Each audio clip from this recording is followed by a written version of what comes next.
स्वामी नमोस्तु। अथ अपराणिक स्वाध्याय वेलायां श्रीमत्श्रुतभक्ति कायु सर्गम करोमि।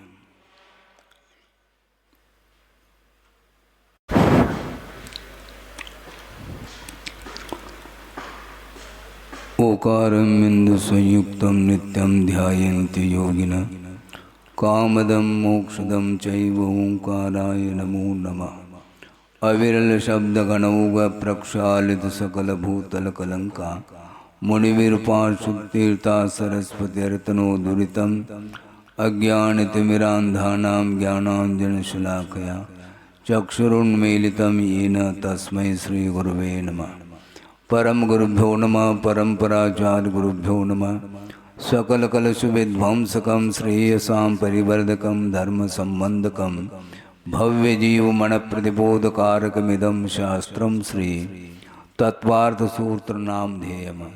अस्य मूल ग्रंथकर्तार श्री सर्वज्ञ देवाः तदुत्तर ग्रंथकर्तार श्री गणधर देवाः प्रतिगणधर देवाः तेषां वचोनुसारमासाद्य श्रीमद् आचार्य प्रवर श्री उमा स्वामी देवैर्विरचितं मंगलम भगवान वीरो मंगलम गौतमो गणे मंगलम कुंदकुंदाद्यो जैन धर्मोस्तु मंगलम सर्वमंगल मांगल्यम सर्वकल्याणकारकम प्रधानम सर्वधर्माणां जैनम जयतु शासनम। कोटिशतं द्वादशैव कोटो लक्षाणि श्रुतिस्त्रधिकानि चैव पञ्चाशदष्टोच सहस्रसंख्य मे तत्श्रुतं पंचपदं नमामि। अरहंत भासयत्तं गणहरदेवी गन्तियं सम्मं प्रणमामि भक्तियुक्तो सुदनान महो वयं शिरसा। इच्छामन्ते सुदवत्ते कांसुकोदसालोचिं अंगोवंगपयनय पावड़य पर्यम सुत्त पड़माणि ओगपोगय चोलिया चैव सुत्तय थुयदम कायं सैनिचकल मंचे में पूजे में वंदामि नमं सामि। दुःखको कमको वोहिलाओ सुगै गमनम समाय मरणम जुनगुण संपत्ति होदु मध्यम। अथो अपराणिक स्वाध्याय वेलायां श्रीमत् आचार्य भक्ति कायो सर्गम करोमि।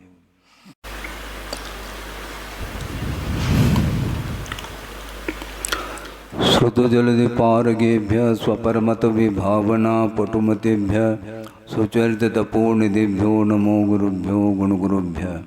36 गुण समग्गे पंचव्याचार करण संदर्शे शिष्यानुग कुशले धम्मायिरी सदा वंदे गुरुभक्त संजमेनय तरंत संसार सायरम घोरम छुन्नन्ते अट्टकम मम जम्मन मरणम न पावेन्ति ये नित्यं व्रतमंत्र होम निरता ध्यानाग्निहोत्राकुला षट्कर्मा विरता तपोधनदना साधुक्रिया साधव शील प्रावरणा गुणप्रहरणा चंद्रार्घ तेजोदिकाः मोक्षद्वारक पाठ नवटाः प्रीणन्तु मां साधव। गुरुव पांतनो नित्यं ज्ञान दर्शन नायकाः चारित्रार्णवगंभीरा मोक्षमार्गोपदेशकाः। इच्छामन्त्य आयुर्वत्ति कावसगोकोदसालोचम सम्मनान समुदंसन समजुक्तानं पंचव्याचाराणाम् आयुर्यानम आयारादि स्मरानुपदेशयानम उपध्यायानम तिरयन गुण पालरयानम सौसानम सैनिचकल मंचे में पूजे में वंदामि नमं सामि। दुःखको कमको वोहिलाओ सुगै गमनम समाय मरणम जनगुण संपत्ति होद मध्यम। मोक्ष मार्गस्य नेतारं भेत्तारं कर्म भूभृतां ज्ञातारं विश्वतत्त्वानां वंदे तद्गुणलब्धये।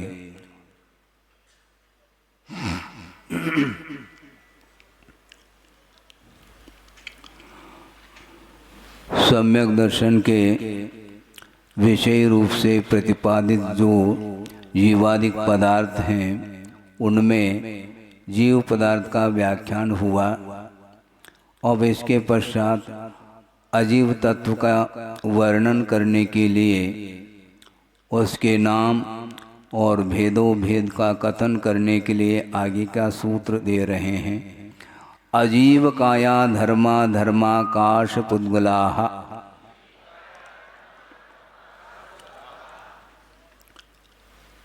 अजीव और काय, इस सूत्र में दो शब्द हैं, एक अजीव और एक काय। अजीव का अर्थ स्पष्ट है जिसमें चेतना गुण न पाया जाए उसका नाम अजीव है।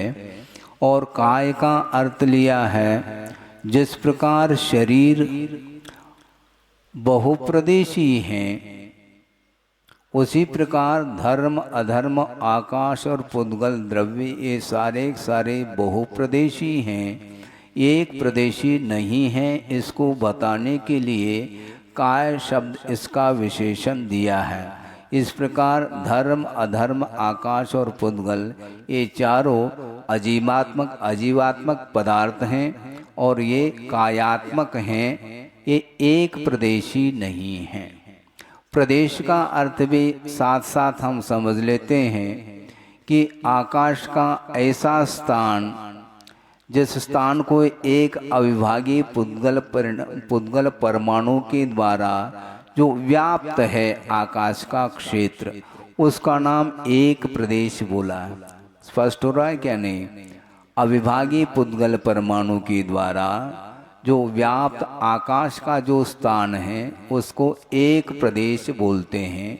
तो ऐसे स्थिति में धर्म अधर्म आकाश और जो पुद्गल हैं ये एक प्रदेशी नहीं किंतु ये बहुप्रदेशी हैं, इसलिए इनको काय ऐसी संज्ञा प्राप्त है।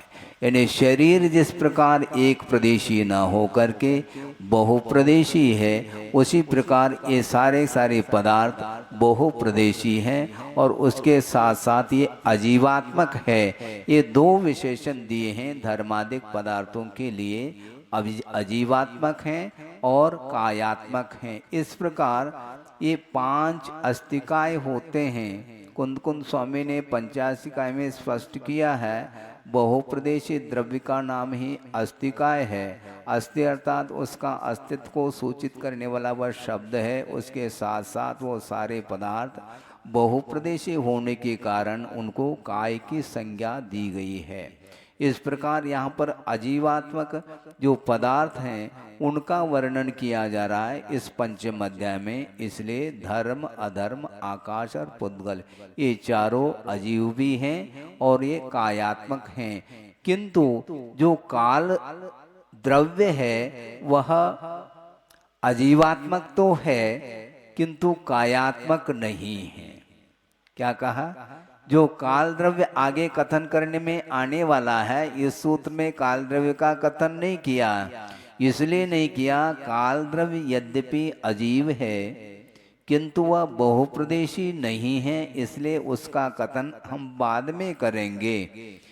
और जीव द्रव्य बहुप्रदेशी तो है किंतु उसका कथन यहाँ पर इसलिए नहीं कर रहे हैं क्योंकि वह जीवात्मक है, अजीवात्मक नहीं है। जीव द्रव्य अजीवात्मक नहीं है इसलिए उसका कथन यहाँ पर नहीं। और काल द्रव्य अजीवात्मक होते हुए भी वह कायात्मक नहीं है, इसलिए उसका कथन भी इस सूत्र में नहीं किया।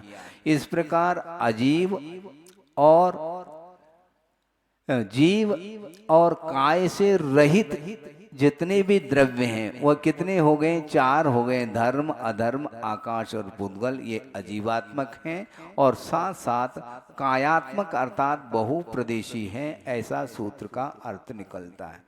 द्रव्याणि, ये धर्म अधर्म आकाश और पुद्गल ये क्या हैं? ये पदार्थ ये द्रव्य के रूप में हैं।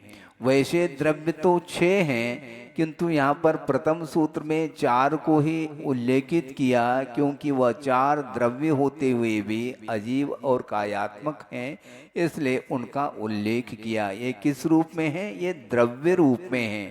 द्रव्य का वर्णन 2 सूत्रों के द्वारा इसी अध्याय में आचार्य महाराज करेंगे। फिर भी यहाँ पर सामान्य रूप से द्रव्य का अर्थ क्या होता है इसको हम समझ लेते हैं। जो अपने अपने पर्यायों को प्राप्त करते हैं या जिनके द्वारा पर्याय प्राप्त होती हैं उसका नाम द्रव्य कहा है। द्रवति गच्छति स्वकीयान पर्यायान, अपने अपने पर्यायों को जो प्राप्त करते हैं, पर्याय का अर्थ और कोई विशेष बात नहीं, किंतु पदार्थ की जो अवस्था विशेष है उस अवस्था विशेष का नाम ही पर्याय है। इसलिए प्रत्येक द्रव्य अपने अपने योग्य पर्यायों को प्रति समय प्राप्त करते रहते हैं। इस अपेक्षा से उसको द्रव्य ऐसा कहा गया है। तो जिस प्रकार धर्म अधर्म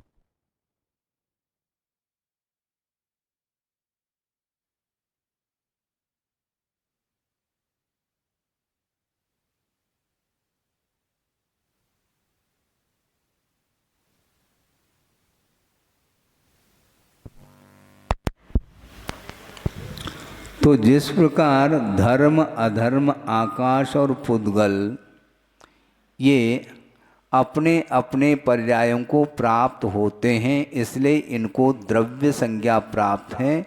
इसी प्रकार जीव भी अपने पर्याय को प्राप्त करता रहता है। इन्हें ये सारे जो द्रव्य हैं पदार्थ हैं ये नित्य होते हुए भी एकांत से नित्य नहीं, किंतु इसमें निरंतर काल द्रव्य के माध्यम से और अपने उपादान शक्ति के माध्यम से परिणमन होता रहता है। और परिणमन विशेष का नाम जब परिणमन कर लेता है द्रव्य अथवा पदार्थ, तो उसमें से अवस्था विशेष की उत्पत्ति होती है, जिसको पर्याय की संज्ञा दी गई है।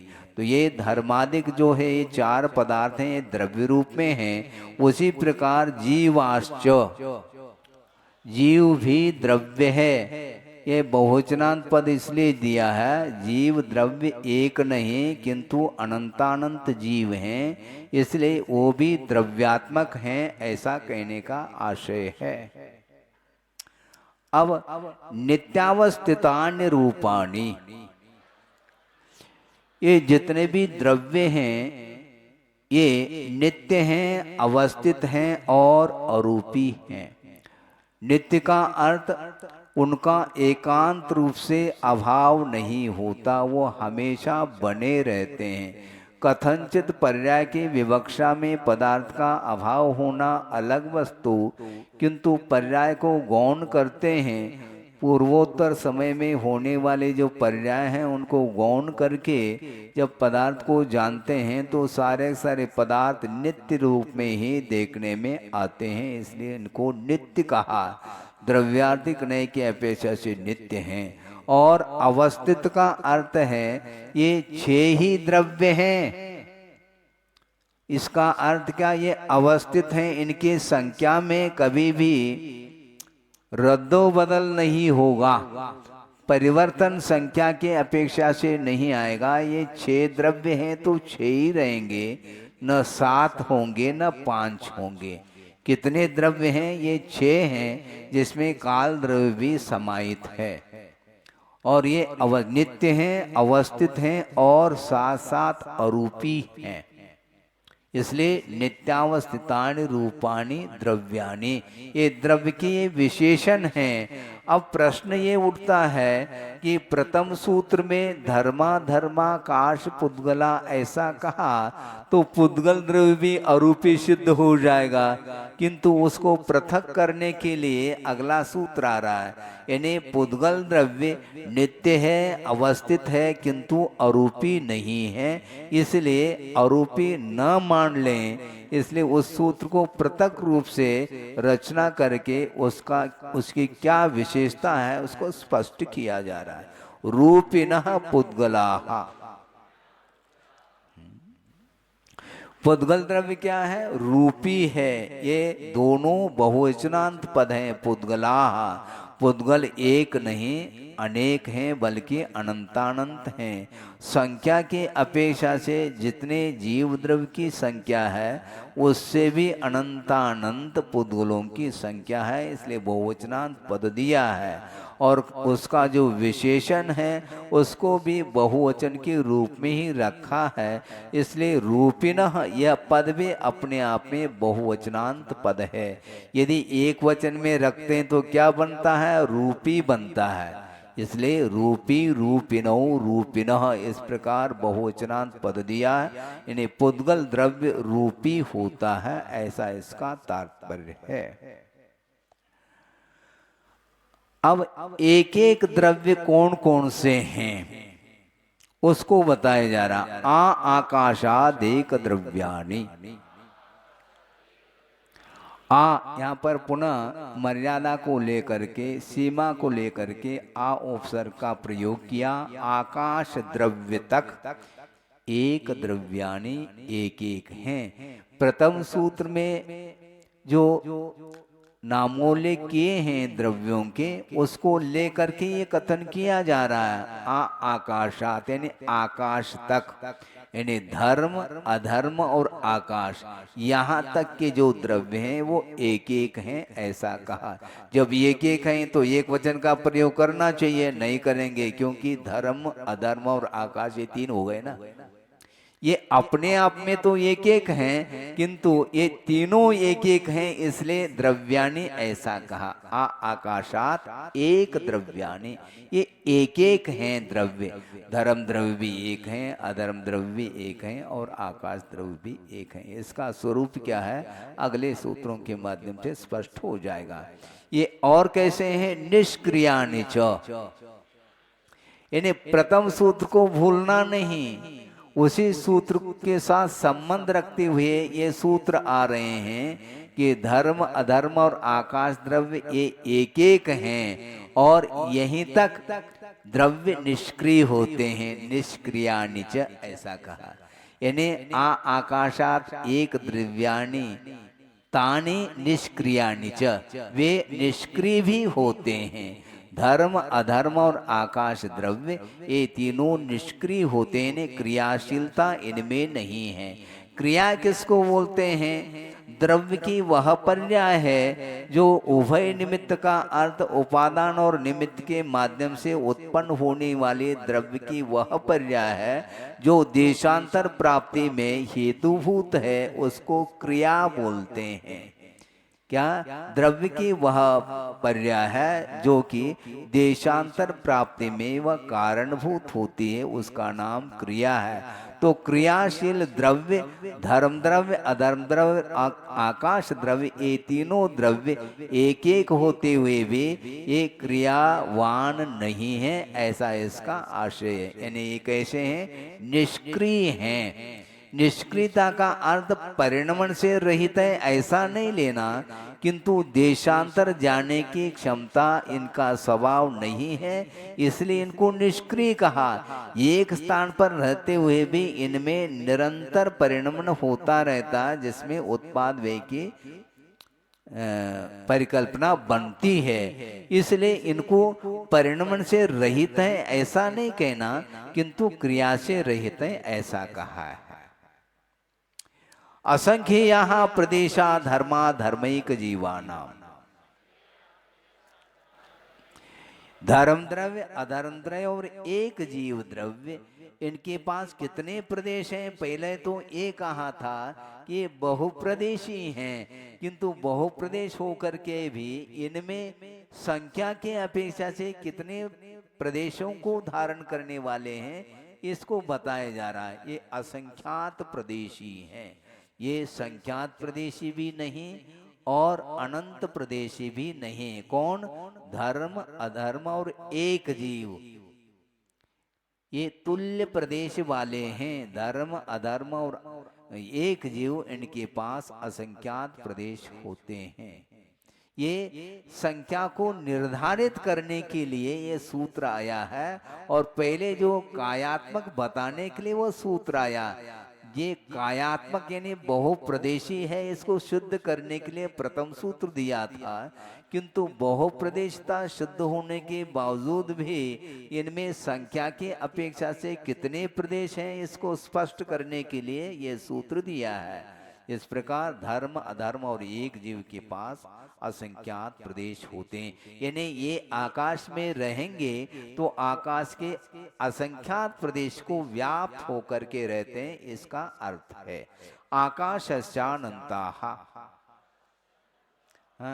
प्रदेश की अनुवृत्ति हो रही है, इसलिए आकाश के पास कितने प्रदेश हैं? तो अनंताः प्रदेशा, ये अनंत प्रदेश वाला ये आकाश द्रव्य है। संख्या संख्याश पुद्गला नाम, पुद्गलों के पास कितने प्रदेश हैं? पुद्गल द्रव्य भी बहुप्रदेशी तो है, किंतु जिस प्रकार धर्म अधर्म और एक जीव के पास असंख्यात प्रदेश होते हैं, उस प्रकार पुद्गल द्रव्य के पास मात्र असंख्यात प्रदेशी ही होता है ऐसा नहीं, किंतु संख्यात प्रदेश वाले भी पुद्गल होते हैं, असंख्यात प्रदेश वाले भी होते हैं, और च शब्द से अनंत प्रदेशी भी होते हैं, ऐसा इसका सूत्र का अर्थ है। नानो हो, किंतु अणु के पास प्रदेश नहीं, मतलब अप्रदेशी है क्या? अप्रदेशी है ऐसा नहीं, किंतु बहुप्रदेशता का अभाव है ये बताया जा रहा है। अणु के पास प्रदेश नहीं ऐसा नहीं है, अणु के पास बहुप्रदेशता का अभाव है, इसलिए उसको न अणो हो। अणु के पास संख्यात असंख्यात और अनंत प्रदेश नहीं होते, किंतु वह अविभागी होता है, वह एक प्रदेशी होता है, वह आकाश के एक ही प्रदेश को घेर करके रहता है। इन्हें पुद्गल परमाणु जितने आकाश के क्षेत्र में व्याप्त होकर के रहे उसका नाम प्रदेश कहा है, इसलिए वह अविभागी पुद्गल परमाणु मात्र एक प्रदेशी है। इसलिए बहुप्रदेशता का अभाव करने के लिए ही न अणोहो ऐसा कहा, अणु के पास बहुप्रदेशता नहीं है ऐसा कहा। लोकाकाशे वगाह, ये रहते कहाँ पर है? ये सारे सारे जीवादि पदार्थ, इनका अवगाहन कहाँ पर है? तो लोकाकाशे अवगाह, लोकाकाश में ही ये रहते हैं। लोक के बाहर यानी असंख्यात प्रदेशात्मक जो आकाश का क्षेत्र है वह लोक माना जाता है, क्योंकि जीवादि पदार्थाः यत्र अवलोक्यन्ते स लोकः, जीवादि पदार्थ जहाँ पर पाए जाएं उसका नाम लोक है। तो जितने भी जीवादि पदार्थ हैं वो सारे सारे असंख्यात प्रदेशी जो लोकाकाश हैं उन्हीं में ये रहते हैं, ऐसा इस सूत्र का तात्पर्य अर्थ है। धर्मा धर्मयो कृष्णे, कृष्ण का अर्थ होता पूर्ण, पूर्णता के अर्थ में कृष्ण शब्द का प्रयोग किया है। ये लोकाकाश का विशेषण है। पूर्व सूत्र में लोकाकाशे कहा था, तो धर्म और अधर्म द्रव्य का तो अवगाह लोकाकाश में ही है, तो पुनः ये सूत्र क्यों आया है? कृष्णे लोकाकाशे, संपूर्ण लोकाकाश में धर्म और अधर्म द्रव्य का अवगाह है। यानी जिस प्रकार एक कमरे में किसी एक कोने में मान लो घड़ा रखा है, उस प्रकार लोकाकाश के किसी एक कोने में धर्म द्रव्य और किसी एक कोने में अधर्म द्रव्य ऐसा नहीं, किंतु लोकाकाश के संपूर्ण लोकाकाश में ही इनका अवगाह है। इन्हें ये बहुप्रदेशी हैं, ये असंख्यात प्रदेश को घेर करके व्याप्त होकर के रहते हैं, इसका आशय है। एक प्रदेशादिषु भाज्यः पुद्गलानाम, पुद्गलानाम अवगाह, ये अवगाह के अनुवृत्ति है। लोकाकाश में पुद्गलों का जो अवगाह है वह कृष्णे लोकाकाश है ऐसा नहीं कहा, क्योंकि कुछ जो है पुद्गल एक प्रदेश में भी रहते हैं, एक प्रदेश को आदि लेकर के पूरे लोक में व्याप्त होकर के रहते हैं।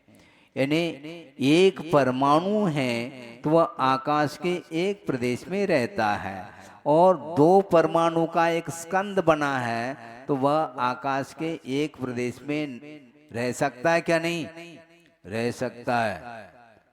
एक स्कंद जो दो परमाणु का जो स्कंद है वह आकाश के एक प्रदेश में भी रह सकता है बद्ध होकर के, और दो परमाणु पृथक पृथक रूप से भी आकाश के एक प्रदेश में रह सकते हैं। ये सूक्ष्म परिणमन की विशेषता है।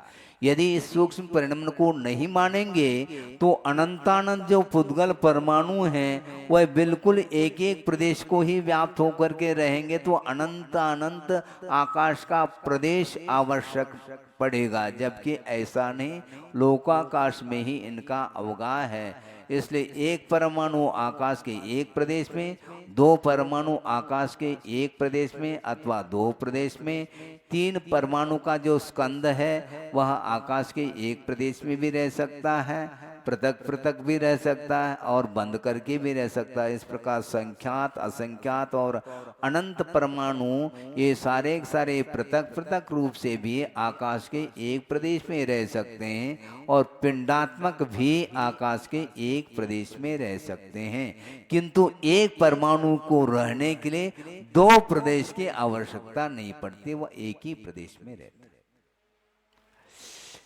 असंख्य भागादिषु जीवानाम,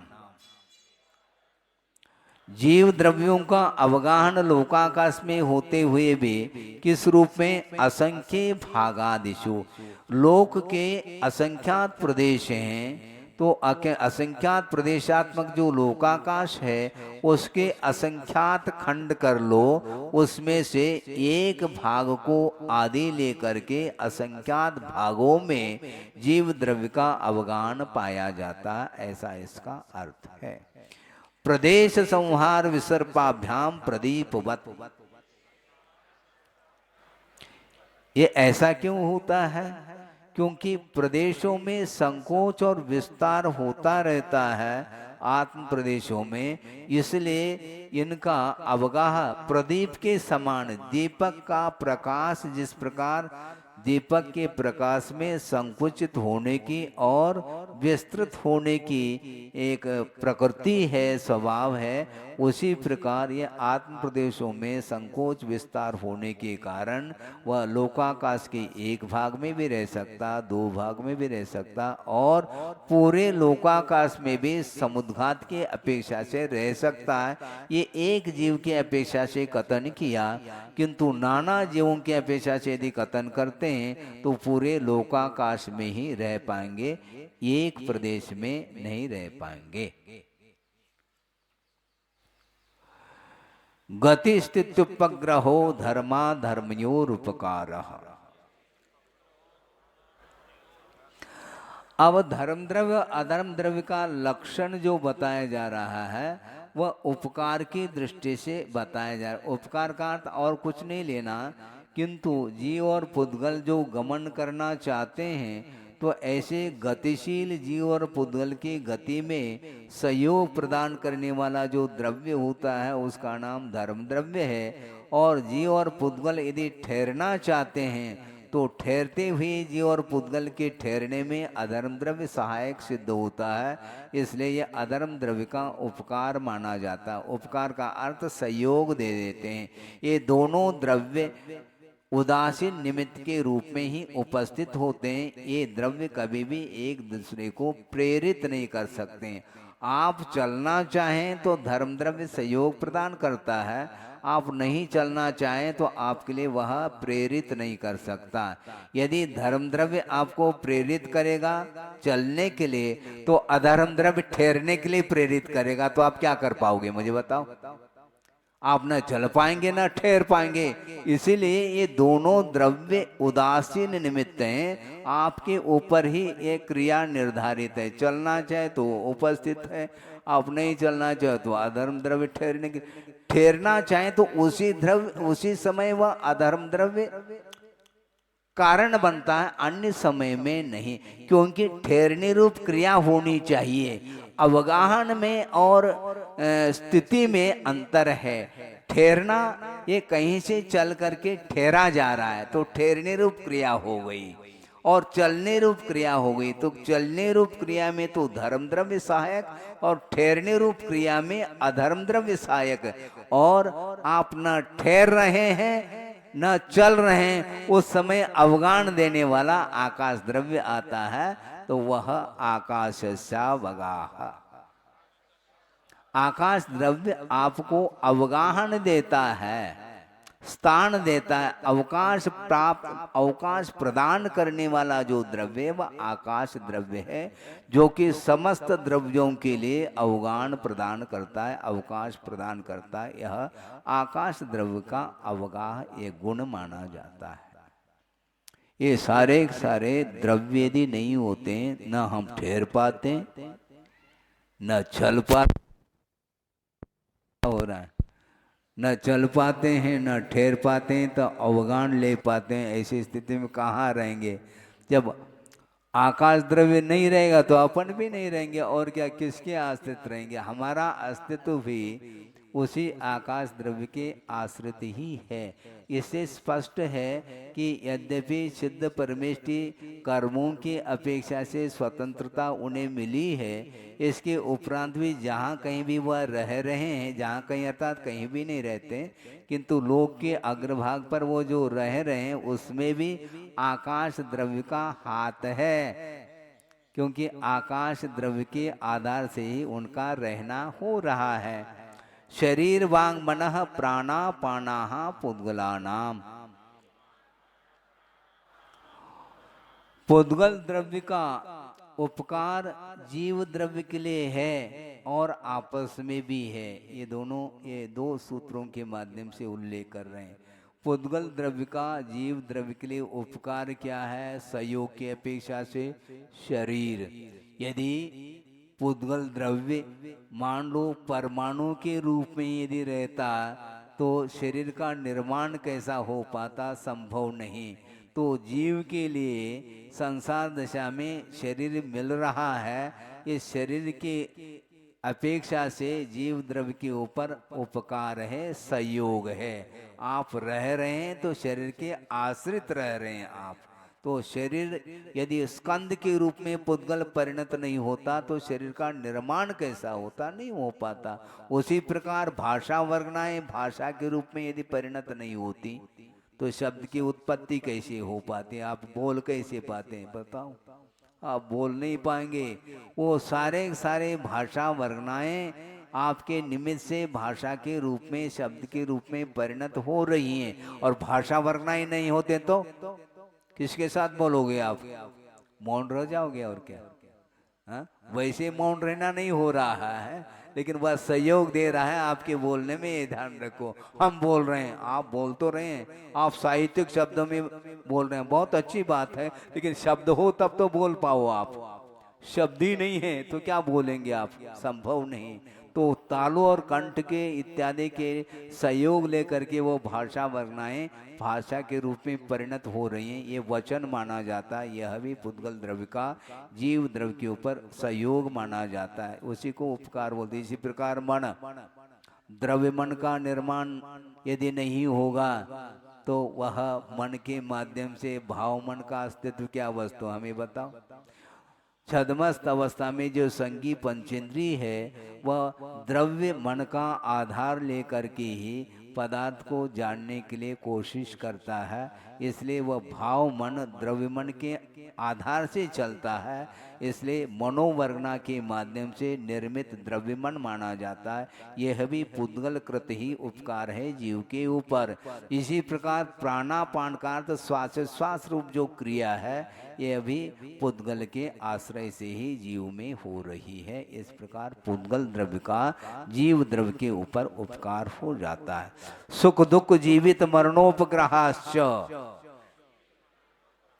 सुख है, दुख है, जीवन है और मरण है, ये सारे सारे ये भी पुद्गल द्रव्य के संयोग से ही जीव द्रव्य में ये कार्य घटित हो रहे हैं। कार्य है तो कार्य के लिए कारण की आवश्यकता पड़ती, इसी को संयोग बोलते हैं। आप सुख का अनुभव करना चाहो तो पुद्गल द्रव्य आपके लिए सहयोग दे रहा है। महाराज पुद्गल द्रव्य क्या सहयोग दे रहा है? अंतरंग में तो साथा वेदनी का उदय होता है, और साथा वेदनी का उदय होता है तो उसके उदय में सामग्री आती है सामने।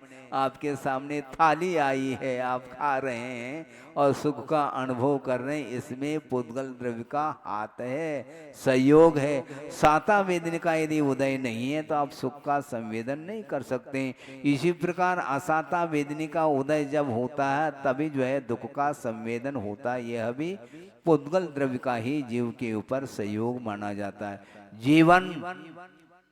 जीवन भी स्वतंत्र जीवन नहीं जी रहे हैं, आयु प्राण माना है। और आयु कर्म के उदय से ही जीवन चलता है जीव का। इसलिए जीवन जीने के लिए भी वह आयु कर्म अपने आप में पौद्गलिक माना जाता है, उसके सहयोग से ही जीवन बन रहा है और उसके अभाव में ही मरण होता है। इस प्रकार ये सारे सारे जीव द्रव्य के लिए पुद्गल द्रव्य के माध्यम से ही सहयोग मिल रहे हैं। और च शब्द के माध्यम से टीकाकार कहते हैं एक पुद्गल द्रव्य दूसरे पुद्गल द्रव्य के लिए भी सहयोग प्रदान करता है। क्या कहा? ये तो जीव के ऊपर उपकार हुआ पुद्गल द्रव्य का, किंतु एक पुद्गल द्रव्य का दूसरे पुद्गल द्रव्य के लिए भी सहयोग मिलता है। ये कैसा महाराज? आप रोजाना करते हैं, आपका ध्यान ही नहीं है, तो हम क्या कर सकते हैं? मान लो अपनी रसोई बना ली, खा पी लिया, ठीक है, बर्तन उसको क्या करेंगे? मांजना पड़ेगा क्या? नहीं, मांजने वाला जीव है, किसके द्वारा मांजेगा? राख के माध्यम से उस बर्तन को मांजा जा रहा है, तो वह बर्तन भी पौद्गलिक है और राख भी पौद्गलिक है। एक दूसरे के लिए सहयोग मिल रहा है। मिल रहा है क्या? नहीं मिल रहा है। सोना है, चांदी है, इत्यादि को आप बिल्कुल शुद्ध बनाना चाहते हैं तो उसमें भी कुछ केमिकल्स डाल देते हैं, उसके माध्यम से उसमें शुद्धता आती है अग्नि आदि के माध्यम से। ये एक दूसरे के लिए ये सहयोगी तत्व है, ऐसा इसका अर्थ है।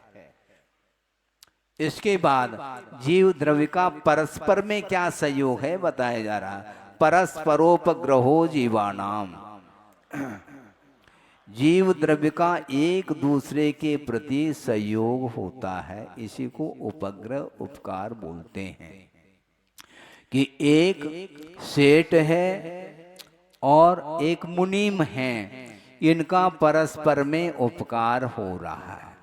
आप सेठ हैं, ठीक है, आपके यहाँ एक मुनीम है अथवा कोई नौकर है मान लो, तो उस नौकर के ऊपर सेठ का उपकार है, मानना पड़ेगा, क्योंकि नौकर तो घूम रहा है, घूमता घूमता आपके यहाँ आया है, आप उसके लिए शरण दे रहे हैं और उसके लिए आर्थिक सहयोग दे करके सेठ का नौकर के ऊपर उपकार हो रहा है।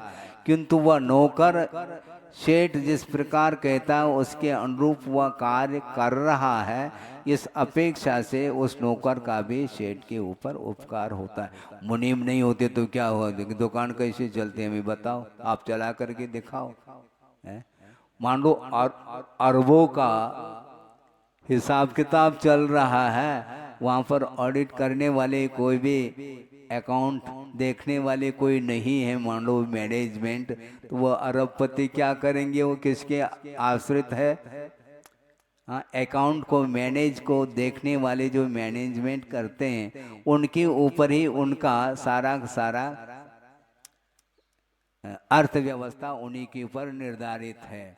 किंतु वह अरबपति हो करके भी उस मुनीम के ऊपर उपकार कर रहा है, तो मुनीम भी ऐसा थोड़ी कि सेठ के अनुरूप नहीं करेगा तो दूसरे दिन ही निकाल देंगे उसको। इसलिए एक दूसरे के लिए पूरक बन करके ही चलते हैं, इसलिए परस्पर में उपकार कहा है। ये तो समझ में बात आती है, किंतु इसी प्रकार हमने शायद कल या आज ही कहा होगा कि आचार्य का शिष्य के ऊपर और शिष्य का आचार्य के ऊपर भी उपकार होता है। इसको गंभीरता से सोचना चाहिए, क्योंकि शिष्य आया है कल्याण करने के लिए और गुरु अपना समय निकाल करके उसके ऊपर अनुग्रह करते हैं, उसको शिष्य को दीक्षित करते हैं, शिक्षित करते हैं, संस्कार आदि दे करके उसको ऊपर उठाते हैं, उसके विकास में वह सहयोग दे रहे हैं। इसलिए आचार्य का शिष्य के ऊपर उपकार है, किंतु शिष्य का भी उपकार गुरु के ऊपर इसलिए होता है क्योंकि गुरु की भी अपने आप में अपेक्षा रहती है, ये धर्म की परंपरा बनी रहे, यह अपेक्षा तो वो रखते हैं। इसलिए गुरु की उस अपेक्षा को पूर्ण करने के लिए जो कटिबद्ध होता है शिष्य, इस अपेक्षा से वह शिष्य का गुरु के ऊपर भी परंपरा की दृष्टि से अनुग्रह अथवा सहयोग होता है। इस प्रकार अब शेष रह गया काल द्रव्य, उसका नंबर आया है संयोग की अपेक्षा से। वर्तना परिणाम क्रिया परत्वा परत्वेच कालस्य। काल द्रव्य का उपकार क्या है? वर्तना परिणाम क्रिया परत्व और अपरत्व के रूप में काल द्रव्य का समस्त द्रव्यों के ऊपर उपकार है, संयोग है, ऐसा कहा। प्रत्येक द्रव्य उपादान की दृष्टि से परिणमन कर रहे हैं, किंतु उनके परिणमन में उनको प्रवर्तन कराने में जीव अपने काल द्रव्य का हाथ है, या वर्तना रूप। वर्तना का अर्थ परिवर्तन कराना। काल द्रव्य परिवर्तन करा रहा है समस्त द्रव्यों के लिए, वह वर्तना है, जो कि वह निश्चय काल का प्रतीक है। और परिणाम का अर्थ यह है कि प्रत्येक द्रव्य में जो पर्याय उत्पन्न हो रही हैं, वो पर्याय उपादान की दृष्टि से उत्पन्न हो रहे हैं, किंतु उनके उत्पन्न होने में काल द्रव्य का संयोग है। इस अपेक्षा से वह परिणाम भी काल द्रव्य का ही उपकार माना जाता है। और एक स्थान से दूसरे स्थान रूप जो क्रियाएं कर लेता है पुद्गल द्रव्य और जीव द्रव्य, उसके उस क्रिया में भी काल द्रव्य का ही संयोग है। भले ही निमित्त सही, उदासीन निमित्त सही, उदासीन निमित्त यदि नहीं है तो काम नहीं चलेगा।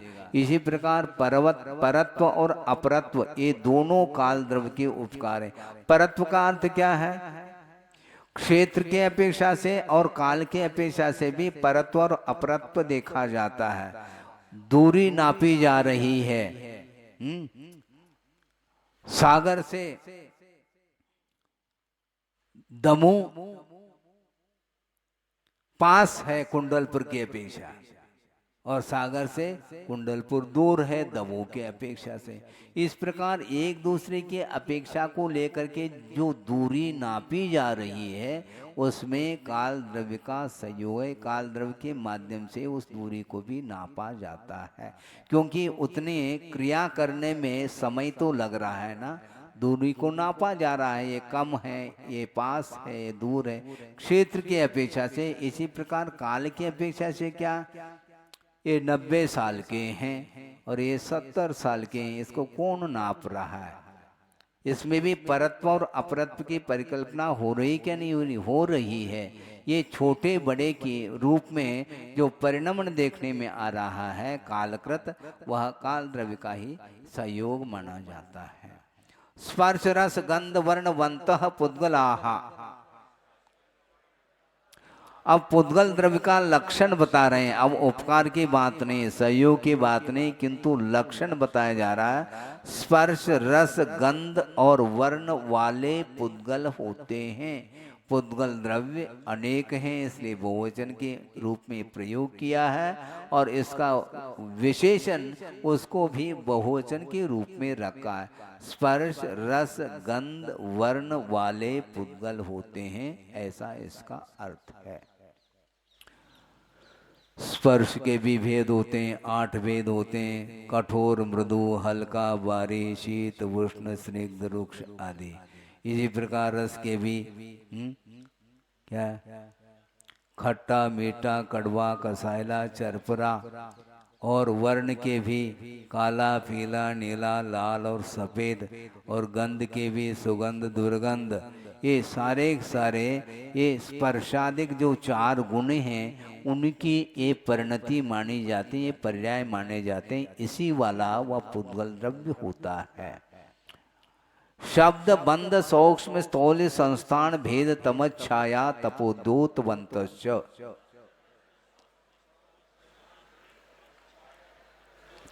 हाँ, पुद्गल द्रव्य और किस वाला है? वह स्पर्श रस गंध वर्णात्मक तो है ही, किंतु ये भी पुद्गल के ही वैभाविक पर्याय हैं। इसको बताने के लिए सूत्र दिया है।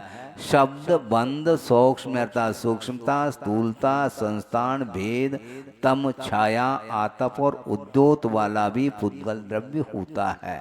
शब्द के 2 भेद हैं, शब्द के 2 भेद हैं, एक भाषात्मक शब्द और एक अभाषात्मक शब्द। ये शब्द के दो भेद के, एक भाषात्मक एक अभाषात्मक। भाषात्मक जो शब्द है वो भी दो प्रकार का है, एक साक्षरी या और एक निरक्षरी। जो साक्षरी है वह संस्कृत, प्राकृत, अपभ्रंश, कन्नड़, मराठी, हिंदी, इंग्लिश आदि आदि भिन्न भिन्न जो है भाषाओं में वह विभाजित होता चला जाता है, जो कि वह अक्षरात्मक भाषा मानी जाती है। और अनक्षरात्मक जो भाषा है वो द्विन्द्र से लेकर के ध्वनि के रूप में वह भाषा मानी जाती है, किंतु अभाषा नहीं वो, किंतु निरक्षरात्मक भाषा मानी जाती है। ये द्विन्द्रिय अधिक उसकी भी आवाज आती है, ध्वनि आती है, वह भी अपने आप में निरक्षरी है। इसी प्रकार दिव्य ध्वनि खिलती है, वो भी निरक्षरी है। हो सकता है कोई मतांतर भिन्न भी हो, साक्षरी भी मानते हो, तो उसमें हमें नहीं जाना, किंतु अभी तो यही सुनने में बात आती है कि दिव्य ध्वनि निरक्षरी ध्वन्यात्मक होती है। किंतु ये सारे सारे भाषात्मक ही शब्द है, किंतु अभाषात्मक शब्द जो है वो दो प्रकार के, उसमें भी प्रायोगिक और वैश्रचिक। ये भाषात्मक जो शब्द है, चाहे वो निरक्षरी हो चाहे साक्षरी हो, वह प्रायोगिक ही है भाषा। किंतु अभाषात्मक जो शब्द है वो भी दो तरह के हैं, एक प्रायोगिक और एक वैश्रचिक। यानी प्रायोगिक के भी बहुत सारे भेद होते हैं। नगाड़ा बजा रहे हैं आप, उसमें ध्वनि आ रही है, उसमें कोई भाषा नहीं, अभाषात्मक शब्द है, किंतु वह प्रायोगिक इसलिए है क्योंकि आप बजाते हैं, इसलिए उसमें से बोल निकलते हैं। ये तत् माना जाता है, जो कि ये किससे, चर्म से ये बने हुए हैं। ढोलक, मृदंग है, तब्बल है, नगाड़ा है, आदि आदि। और वितत का अर्थ जो तार आदि से बने हुए होते हैं, वीणा है, आदि आदि बहुत सारे हो सकते हैं उसमें, वो सारे सारे वितत के अंतर्गत आते हैं। और घन, घन जो है यह घंटा, झालर इत्यादि जो बजाते हैं आप लोग, ये घन के अंतर्गत आता है। ये भी अभाषात्मक प्रायोगिक शब्द है। सुशिर जो क्षुद्र के माध्यम से ध्वनि निकलती है, बांसुरी वगैरह, ये सारे सारे सुशिर माने जाते हैं, इनको सौशिर बोलते हैं। इस प्रकार ये प्रायोगिक अभाषात्मक शब्द के रूप में इनको ग्रहण किया है। और वैश्रसिक अभाषात्मक शब्द क्या है, वो भी अभाषा होकर के किसी व्यक्ति विशेष का प्रयोग नहीं है, और ऑटोमेटिक संघर्ष के माध्यम से, बादलों के माध्यम से भी ध्वनि निकल आती है, बादल गरजते हैं, बिजली कौन जाती है, तो उसमें से भी तो ध्वनि निकलती क्या नहीं निकलती। इसी प्रकार झंझावात, उसके माध्यम से भी ध्वनि आती है, सुनने को मिलती है, वह वैश्रसिक अभाषात्मक शब्द माना जाए। इस प्रकार ये शब्द का विषय हो गया। शब्द के बाद बंद आता है। बंद उसको बोलते हैं, दो पदार्थों का जो संश्लेष होता है उसका नाम बंद है। बंद के बाद वो भी प्रायोगिक भी हो सकता है, वैश्रसिक भी हो सकता है, जीवात्मक भी हो सकता है। ये सब विशेषताएं टीका के माध्यम से आप जान सकते हैं। सूक्ष्मता, सापेक्ष सूक्ष्म और एक निरपेक्ष सूक्ष्म है, एक दूसरे के अपेक्षा से सूक्ष्मता देखने को मिलती है। यह भी पुद्गल की ही वैभाविक पर्याय मानी जाती है। जैसे समझने के लिए मौसमी है, वह बड़ी है, उसके सामने नींबू रख दिए अपने, वह छोटी है, तो उस अपेक्षा से उसमें सूक्ष्मता आई है। उसके सामने आंवले का रखो तो उससे और सूक्ष्मता आ जाएगी। इस प्रकार ये एक दूसरे के अपेक्षा से सूक्ष्मता को लिए हुए ये पर्याय पौद्गलिक पर्याय मानी जाती हैं। इसी प्रकार स्थूलता भी, या आप उस क्रम से रखो, आंवले को रखो, वो सूक्ष्म है, उससे नींबू को रखो, उसके सामने मौसमी रखो और कोई पदार्थ रखो। इस प्रकार एक दूसरे के अपेक्षा से यहाँ पर स्थूलता भी देखने को मिलती है।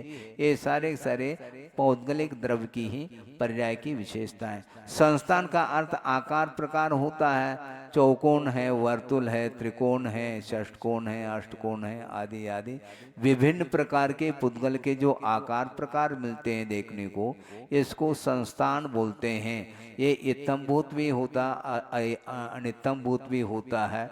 बहुत सारा विषय इसमें अन्य ग्रंथांतरों के माध्यम से जाना जा सकता है। भेद, भेद के भी 6 भेद किए हैं।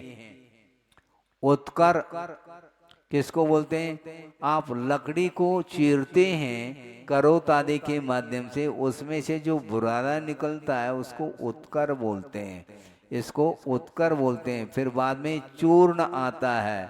चूर्ण क्या है? दाल आदि का आप दलते हैं तो उसमें चूर्ण निकलता है। और चूर्णिका 2 फलक हो गई मान लो, वो चूर्णिका है, चूर्ण अलग है, चूर्णिका अलग है।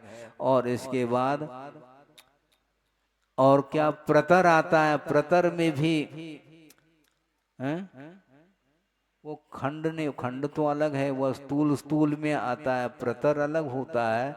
मेघ पटल जो है ना विघटित हो जाते हैं, बिखर जाते हैं, उसको प्रतर की संज्ञा दी गई है। इसी प्रकार कुछ और भी पौद्गलिक पर्याय हो सकती हैं, उनको प्रतर बोला है। और अनुचटन का अर्थ यह है कि एक लोह पिंड को आपने तपाया है, तपाने के उपरांत उसके ऊपर यदि घन का प्रहार करते हैं तो उसमें से जो चिंगारी निकलती हैं उसको अनुचटन बोलते हैं। प्राय करके ये देखने को मिलता है। और एक दूसरे के साथ लोह का एक वेल्डिंग जिसको बोलते हैं, ज्वाइंट करते हैं, तो उस समय कैसा किया जाता है? उसमें देखो वेल्डिंग करते समय जो अग्नि निकल रही है उसमें स्फुलिंगें निकल रही हैं, उसी को अनुचटन बोलते हैं। यह भी वैभाविक पुद्गल पर्याय की ही एक परिणति है, ऐसा कहा। तम का अर्थ अंधकार होता है, जो कि प्रकाश का विरोधी होता है, उसका नाम अंधकार बोलते हैं। और छाया 2 तरह से मिलती है, एक प्रतिबिंब के रूप में और धूप में खड़े होने से जो परिछाया पड़ती है उसको भी छाया बोलते हैं। आतप उसको बोलते हैं सूर्य बिंब में जो बादर पृथ्वी का एक जो जीव हैं उनमें से जो प्रकाश निकलता है उसको आतप बोलते हैं। और इसके अलावा उद्योत का अर्थ चंद्रबिंब में जो प्रकाश पड़ता है वह उद्योत माना जाता है। उद्योत अन्यत्र भी पाया जाता है, जुगनू आदि में ये उद्योत पाया जाता है। ये सारे पुद्गल की ही पर्याय है, ऐसा कहा। अनवस्कंदाश्च, अब पुद्गल द्रव्य के मूल में 2 भेद कर रहे हैं, एक अणु और स्कंद की अपेक्षा से। अणु तो स्पष्ट कर ही दिया है, जिसका दूसरा टुकड़ा न हो सके, विभाग न हो सकते, वह अणु माना जाता है। अणु भी अनेक होते हैं इसलिए बहुवचन का प्रयोग किया। इसी प्रकार स्कंद है, अनेक परमाणु मिल करके स्कंद की उत्पत्ति होती है, ये आगे स्वयं कहेंगे। भेद संघातेभ्यः उत्पद्यन्ते, भेद और संघात के माध्यम से उत्पद्यन्ते, उत्पन्न होते हैं कौन? स्कंदाः उत्पद्यन्ते, स्कंद उत्पन्न होते हैं किसके माध्यम से? भेद से और संघात से। तो द्विवचन का प्रयोग करना चाहिए, भेद संघाताभ्याम उत्पद्यन्ते, ऐसा नहीं किया, किंतु भेद से, संघात से और एक साथ भेद संघात से स्कंद की उत्पत्ति होती है।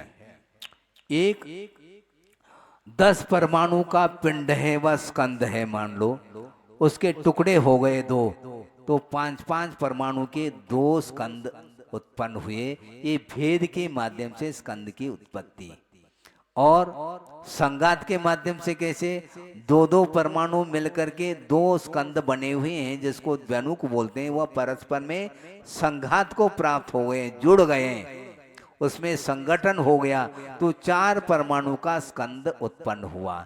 इस प्रकार संघात के द्वारा भी और भेद के द्वारा भी स्कंद की उत्पत्ति होती है, और एक साथ भेद भी और संघात भी हो जाए तो भी स्कंद की उत्पत्ति होती है। जैसे मान लो 10 परमाणु का एक स्कंद है, उसमें से 5 परमाणु विघटित हो गए और पुनः 10 परमाणु ज्वाइंट हो गए तो 20 परमाणु का स्कंद बन गया। एक समय में ये भेद भी हो गया और संघात भी हो गया। इस प्रकार स्कंद की उत्पत्ति हुआ करती है। इसके बाद भेदाद अणु हो, किंतु अणु की यदि उत्पत्ति होती है, उत्पत्ति के अपेक्षा से कहा जा रहा है, पहले से यदि अणु है तो उस पर वो उत्पन्न अपने आप में है। वो यदि अणु की उत्पत्ति होती है तो संघात से नहीं होती, किंतु भेद से ही अणु की उत्पत्ति होती। संघात से हो जाए तो फिर स्कंदी बन जाएगा और अणु कैसा रहा। इसलिए अणु की उत्पत्ति भेद से होती है। भेद संघाताभ्याम चाक्षुषः। कुछ ऐसे स्कंद होते हैं जो स्कंद होते हुए भी आंखों के द्वारा वो देखने में नहीं आती, दृष्टिगोचर नहीं हो पाते, किंतु जो दृष्टिगोचर स्कंद नहीं है वो दृष्टिगोचर कैसे होती हैं, तो भेद और संघात के माध्यम से वो दृष्टिगोचर हो जाती हैं स्कंद। जैसे समझने के लिए हम ज़्यादा नहीं जानते हैं साइंस को, आप जानते हो तो सुधार भी सकते हैं। हाइड्रोजन और ऑक्सीजन, इन दोनों का जैसा भी अनुपात से मिश्रण हो जाता है, पृथक पृथक रूप से मान लो ऑक्सीजन और हाइड्रोजन है, वो दोनों तत्व दृष्टिगोचर नहीं होती, किंतु उनका सम्मिश्रण हो जाता है तो जल की उत्पत्ति होती है, तो आंखों का विषय बनता है। इसी को बोलते हैं चाक्षुषः। आ गया समझ में? इतना तो आ जाना चाहिए, बाकी तो आपका विषय है, मेरा विषय नहीं। ये चाक्षुषा ने चक्षु गोचर वो सारे स्कंद होते, यानी वो स्कंद होते हुए भी ऐसे स्कंद हैं वो दृष्टिगोचर नहीं हो पा रही हैं। वो कब होगी? भेद और संघात के माध्यम से ही वो दृष्टिगोचर होती हैं। सद्रव्य लक्षणम। अब देखो यहाँ पर द्रव्य का लक्षण घटित किया जा रहा है, क्योंकि वहां पर द्रव्याणी कहा था, तो द्रव्य का स्वरूप भी तो बताओ, तभी तो हम उनको द्रव्य के रूप में स्वीकार कर सकें। तो सद्रव्य, सत्ता ही जिसका लक्षण है उसका नाम द्रव्य है। और सत किसको बोलते हैं? उत्पाद वे द्रव्य युक्तम सत। उत्पाद व्यय और द्रव्य से जो युक्त होता है उसका नाम सत है। वही जिसका लक्षण है वह द्रव्य माना जाता है। उत्पाद का अर्थ क्या? उत्पत्ति। समझने के लिए एक मिट्टी का लोंदा है, उदाहरण के माध्यम से इस विषय को समझने का हम प्रयास करते हैं कि एक मिट्टी का लोंदा है, पिंड है, और वह घट रूप जब परिणमन करेगा तो उस समय पिंड रूप पर्याय का व्यय हो जाएगा और घट का उत्पाद हो जाता है। और उस पिंड और घट में दोनों के साथ संबंध रखने वाली जो मिट्टी है वो बनी रहती, इसी को बोलते हैं द्रव्य। एक पर्याय पूर्व पर्याय का विनाश और उत्तर पर्याय की उत्पत्ति का नाम उत्पाद, और विनाश और उत्पाद इन दोनों पर्यायों के साथ संबंध रखने वाला जो तत्व है उसको द्रव्य बोलते हैं, और इससे जो युक्त होता है उसी का नाम सत है, और वही द्रव्य का लक्षण है। वर्तमान में जीव की पर्याय कौन सी है? मनुष्य पर्याय है, और इस मनुष्य पर्याय का व्यय अर्थात विनाश होगा तो उसके बाद अग्रिम पर्याय मिलेगी देव पर्याय। जिसको मिलेगी उसके लिए कह रहा हूँ, तो देव पर्याय मिलेगी। तो मनुष्य पर्याय का व्यय हुए बिना देव पर्याय की उत्पत्ति संभव नहीं, किंतु मनुष्य पर्याय और देव पर्याय इन दोनों के साथ संबंध वही द्रव्य रख रहा है जो जीव द्रव्य है, इसको बोलते हैं द्रव्य। इस प्रकार उत्पाद व्यय और द्रव्य से जो युक्त होता है उसका नाम सत है, वह अस्तित्व का सूचक है, वह जिसका लक्षण है वह द्रव्य माना जाता है। तद्भावा व्ययम नित्यम। पहले भी कह करके आए हैं, नित्यावस्थिता निरूपाणी, वह द्रव्य नित्य होते हैं। नित्य का अर्थ क्या बताओ? तद्भावा व्ययम नित्यम, उसका जो भाव है, द्रव्य का जो भाव है, वह उसका विनाश नहीं होना ही नित्य है। अव्ययम, व्यय नहीं होना। द्रव्य का जो भाव है वह अभाव को प्राप्त नहीं होना, वही द्रव्य की नित्यता मानी जाती है। अर्पिता नर्पित सिद्धे है। वस्तु अनेकांतात्मक है। अनेकांत का अर्थ क्या महाराज? संक्षेप में हम कहना चाहते हैं, ज्यादा समय हो जाएगा। अनेके अंताः धर्माः यस्मिन् वर्तन्ते स अनेकांतः, जिसमें अनेक धर्म पाए जाएं उसका नाम अनेकांत है। वह अनेकांतात्मक वस्तु है। उसमें अनेक धर्म होने के कारण प्रमाण के माध्यम से उस वस्तु को तो हम जान लेते हैं, किंतु उस वस्तु की प्ररूपणा करना चाहते हैं तो हमेशा अनेकांत का आधार लेकर के उस वस्तु तत्व की प्ररूपणा की जा सकती है। इसलिए अर्पित का अर्थ प्रधान और अनर्पित का अर्थ गौण। अनर्पित का अर्थ निषेध नहीं, किंतु गौण किया जाता है। विवक्षा प्रासंगिकता बनाई जाती है। एक ही द्रव्य में अनेक प्रकार के गुणधर्म होते हैं। भिन्न भिन्न गुणधर्मों के माध्यम से उस वस्तु को भिन्न भिन्न संज्ञाओं से कथन किया जा सकता है। द्रव्य नित्य है और द्रव्य अनित्य भी है। द्रव्य नित्य ही है ऐसा कहोगे तो फिर एकांत हो जाएगा। द्रव्य द्रव्य की अपेक्षा से नित्य है और द्रव्य पर्याय के अपेक्षा से अनित्य है। इसलिए यह अर्पित और अनर्पित किया जा रहा है। मुख्य गौण करने की पद्धति आपको आनी चाहिए। आप क्या हैं? जिनका विवाह हो गया उनके लिए कह रहा हूँ, छोटे बच्चों के लिए नहीं कह रहा हूँ। हाँ, जिनका विवाह हो गया और उनके संतान है मान लो, उनको हम पूछना चाहते हैं आपको क्या बोलेंगे? पुत्र। पुत्र क्या बोलेगा? हैं? आप पिता हैं, किंतु पुत्र के अपेक्षा से आप पिता हैं, एकांत से पिता नहीं आप, क्योंकि आप अपने पिता की अपेक्षा से आप स्वयं पुत्र हो। ये एकांत है क्या? मैं पिता हूँ, केवल पिता हूँ। कैसे पिता हो तुम? तुम्हारा जन्म हुआ है तो बिना पिता के तुम्हारा जन्म हुआ क्या? और तुम्हारे बिना तुम्हारे पुत्र का भी जन्म नहीं हुआ। इस प्रकार एक दूसरे के अपेक्षा से एक ही व्यक्ति को भिन्न भिन्न पर्यायों की विवक्षा बना करके एक ही व्यक्ति को पिता, पुत्र और उसी को पति भी बोला जा रहा है, पत्नी की अपेक्षा से है। इस प्रकार भाई बहन के अपेक्षा से अथवा भाई के अपेक्षा से वह भाई है। इस प्रकार यह कथन ये अर्पित और अनर्पित अर्थात मुख्य और गौण करके ही वस्तु तत्व को समझ सकते हैं। स्निग्ध रूक्षत्वाद बंधः, बंध की बात आई थी। संश्लेष होने का नाम बंध होता है। वह संश्लेष के लिए कारण भी तो कुछ होना चाहिए। तो स्निग्धत्व और रूक्षत्व गुण के माध्यम से ही एक दूसरे में संश्लेष हो जाता है, उसका नाम बंध है। यानी पुद्गल द्रव्य की विवक्षा को लेकर के कथन किया जा रहा है कि पुद्गल द्रव्य में स्निग्धत्व गुण भी है और रूक्षत्व गुण भी है। उन दोनों में जब परिणमन हो जाता है, उन दोनों के निमित्त को लेकर के ही परस्पर वो सारे सारे परमाणु संगठित हो जाते हैं, इसका नाम बंध है। और स्निग्ध और रूक्षत्व के माध्यम से परिणमन यदि यथोचित नहीं होगा तो बंध नहीं होगा, ये कहा जा रहा है। तो स्निग्धत्व और रूक्षत्व के माध्यम से ही बंध होता है, ये तो ठीक है, किंतु किस अवस्था में बंद हो सकता है? मात्र स्निग्धत्व और रूक्षत्व गुण होने मात्र से थोड़ी बंद होगा, होगा तो इसी के द्वारा, किंतु उस बंद होने के लिए भी कुछ शर्त हैं। क्या? न जगन्य गुणानाम, जगन्य गुणानाम न अर्थात न बंधः इत्यर्थः। जगन्य गुण वालों का परस्पर में बंध नहीं हो सकता।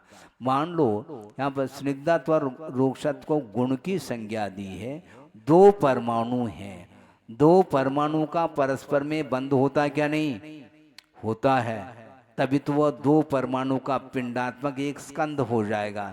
किंतु दो परमाणु परस्पर में वो बंध को तब प्राप्त होंगे जब प्रत्येक परमाणु में यदि स्निग्धत्व अथवा रूक्षत्व का परिणमन जगन्य रूप से हो रहा है तो कभी भी दो परमाणु परस्पर में बंध को प्राप्त नहीं हो सकते। इसलिए जगन्य परिणमन से ऊपर उठना पड़ेगा। उसकी पोटेंसी का नाम ही यहाँ पर गुण कहा। स्निग्धत्व और रूक्षत्व की जो मात्रा है वह जगन्यता को प्राप्त हुई है, तो वह परस्पर मिल करके स्कंद की उत्पत्ति नहीं हो सकती। फिर कब होगी, तो अभी आने वाला है सूत्र बाद में। गुण सामे सदृशा नाम,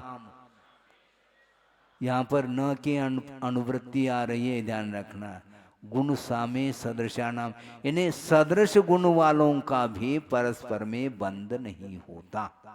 गुण सामे, गुणों में यदि साम्यता है, यानी मान लो जगन्य परिणमन से तो वो ऊपर उठ गए हैं, किंतु एक परमाणु में स्निग्ध की मात्रा 2 अंश के रूप में है और दूसरे परमाणु में मान लो स्निग्ध की मात्रा 2 अंश में है, तो परस्पर में बंध नहीं होगा, ये कहने का तात्पर्य है। इसलिए गुणों में साम्यता होने के बाद भी बंध की उत्पत्ति नहीं होती।